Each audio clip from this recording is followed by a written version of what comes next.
The night seemed to be especially dark on this day, the sky an onyx black which sucked up all light or joy.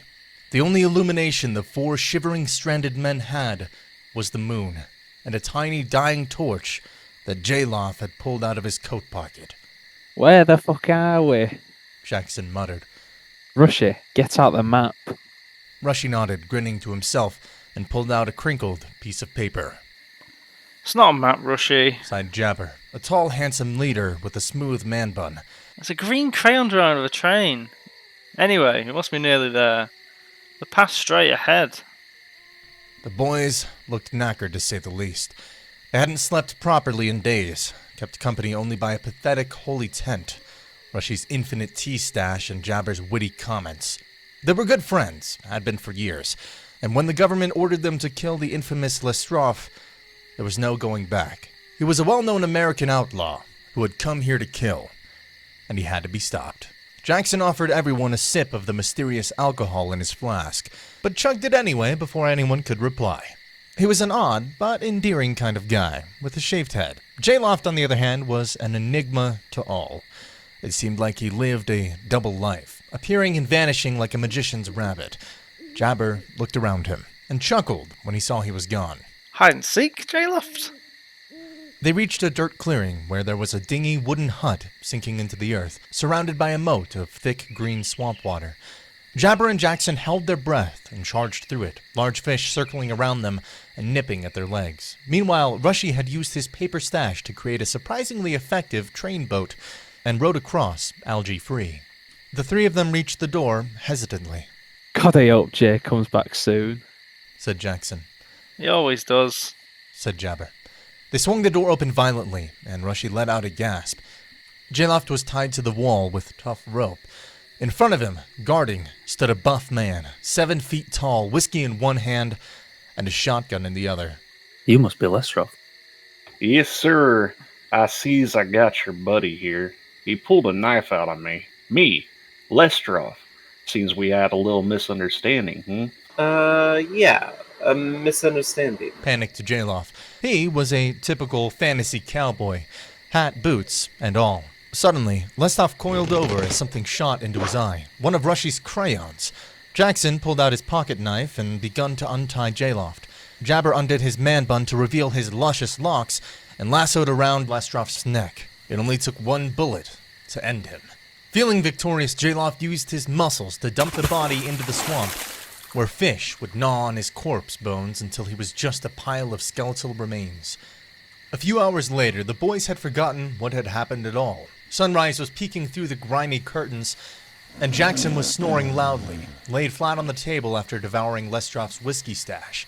Jabber and Jaloff had stayed up talking, searching through Lestroff's stuff, and Rushy had found his mysterious powder and was now bouncing around ecstatically, having a very intense self-debate about which teabag brand was the best. Life was good, but what would happen next? Lestroff had been destroyed, his whiskey and cigarette-odored swamp free from his presence at last, and the team could finally relax a bit. Jabber, Rushy, Jaloff, and Jackson each exchanged their congratulations and gratitude for one another's teamwork, and all felt hopeful for whatever exciting adventures they would have together in the future. Jabber was right in the middle of clapping Jackson on the back after a well-timed joke when the group's celebrity meeting was suddenly and violently interrupted. From the closet in Lestroff's hut came the sound of a huge crash before the door erupted straight off the hinges of the small space. And as the dust cleared from the burst, a large looming figure leaped into the room. The unexpected man wore a grimace on his red-bearded face and had a thick, muscly build that gave the entire group quite the start. He wore peculiar clothes and an even more peculiar haircut, and introduced himself in a gravelly voice. I am Stevie Spielberg. Give us a sign. Jabber and Jackson were the first to step forward to confront the strange and spooky fella. While they were annoyed at the lack of action from Rushy and Jaloff at first, they hadn't time to react properly before Stevie attacked. However, Rushy was the only one to actually respond to the large man's strange saying with his own little catchphrase. You are. While Jabber and Jackson grappled in a tussle with Stevie, Rushy also managed to take note of the machinery Stevie held, as well as the closet he had suddenly appeared from. On a small desk in the closet was one of those old cream-colored computers from the 1980s, which looked quite worn from decades of use. J-Loft, on the other hand, was doing some quick-headed research as to how to destroy the mysterious Stevie Spielberg, perhaps in a similar way to how they destroyed Lestrov. Unfortunately, it seemed that would not be the case, and the young lad eventually sourced that they would have to summon a ghost, specifically a banshee of all things, to get rid of the dastardly fella. Be right back. J-Loft exclaimed, running out of the swamp hut and disappearing into the night to help the team destroy Stevie. When he did not return right away, Jabber ultimately decided to leave the hut and take the fight to the nearby old abandoned high school for a less claustrophobic setting than the small stinky swamp hut. Meanwhile, Jackson had paused his fighting to return to his alcoholic ways, taking a swig of whiskey that he got from who knows where.